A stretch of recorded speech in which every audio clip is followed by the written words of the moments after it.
next step is I'm going to add this a method, but let's first, before we move to the next topic, let's talk about accessor and mutator method. So first, many method falls into two categories, right? The first one is called access method. The next one is called mutator method. The accessor method is also called getMethod. So ask the object for information without changing it. So normally returns the current value of an attribute. So basically returns the current value of instance variables, right? An attribute means an instance variable. So typically they start with a get. The get total means this method, right? Get total is going to return the price of all the items in the current sale, right? And this one, get count, is going to return number of items, which is item count, right, in the current sale. And then mutator method is, once this method is called, is going to change the values, especially the value means to change the instance variable, the value of the instance variable in the object.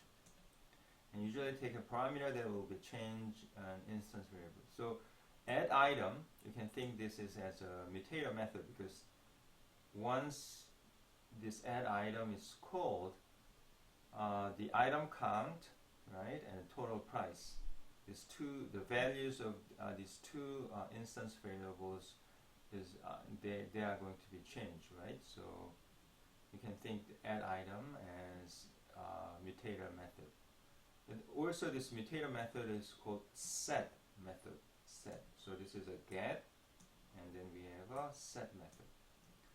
So first, since this get method is always easier, because it simply is going to return the current value of instance variables, right? So first, let's implement get method first. So when you look at this cash register, we have item count, right? And then we also have a total price as instance variable. So the get method is really easy. You return this item count and total price, right? So of the current sale. So first I need to create a function or the method, and then since it's going to be get method, it typically always starting with a get. I mean, you don't have to, but it's kind of convention. Traditionally, like Java or the Python developers, whenever they use this get method, it's really start with a get, and then this method is going to return item count, right? So let's say it's good variable name, a good function name. It's going to be, let's say, get. I'll just say count, or you can say item count. It's really up to you. Okay, so let's just say get count this time, and then you need to use a self all the time, self, right? And in this case, since this is a this is the get method, you don't really need any input. You only need what this function is going to do, what this method is going to do, is just return the value of item count.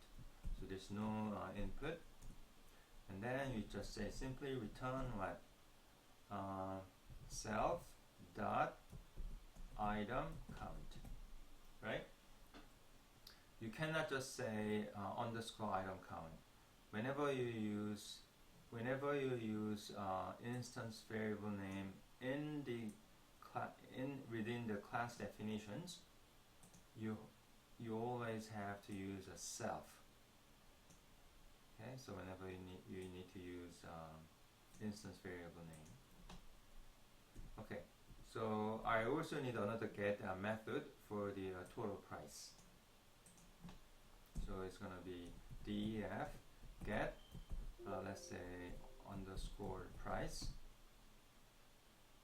or maybe it's a total price, so it's better to get total. Since this is get method, we really don't need any input parameter, so it's going to be self colon return self dot underscore what, the total price, right?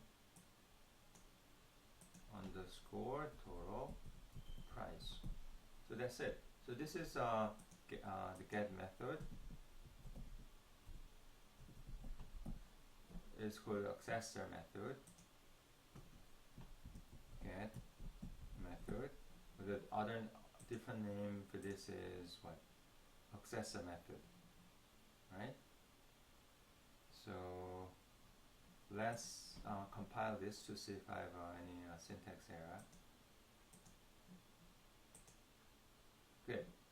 So I'm going to end my lecture here. In the next lecture, I'm going to add the add items. Okay. So first, let me just end my lecture here.